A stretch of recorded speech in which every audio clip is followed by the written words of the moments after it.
దేవుని చిత్తంలో లేనటువంటి 2 ప్రదేశాలు ఉన్నాయి అబ్రహాము కొరకు. మొట్టమొదటిది ఐగుప్తు. అబ్రహాము గారు తీవ్రమైన కరువులో ఐగుప్తుకు వెళ్ళారు, కష్టాలు కొని తెచ్చుకున్నారు. అక్కడ బలిపీఠము కట్టలేదు.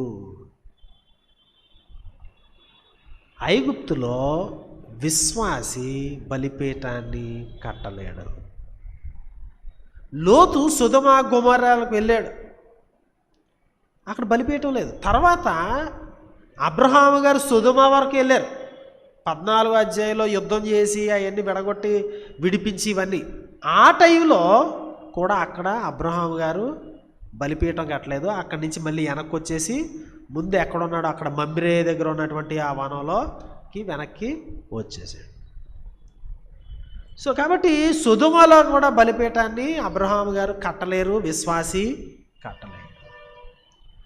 మరొక మాటలో చెప్పాలి అంటే దేవుని చిత్తములో లేని ప్రదేశంలో దేవుని నామాన ప్రార్థన చెయ్యలేము.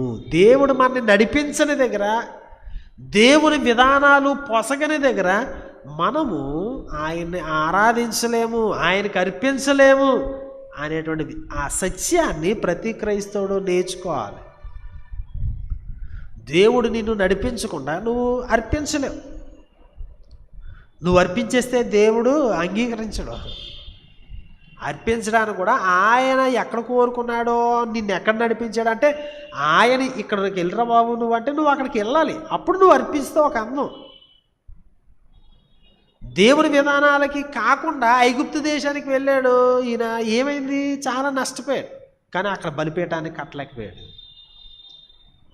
నా ప్రియ సహోదరి సహోదరులారా, దేవుని యొక్క విధానాల్లో, దేవుని మార్గాల్లో మన జీవితము కొరకైనటువంటి దేవుని యొక్క సత్యాలను మనం ఆకలింపు చేసుకుని అందులో నడిస్తే నువ్వు అర్పించడం అనేది అడ్వాన్స్ అవుతుంది. లేదంటే మనం ఎప్పటికీ అర్పించుట అనేది నేర్చుకోలేము. స్ట్రగుల్ అవుతూ ఉంటాం దేవుని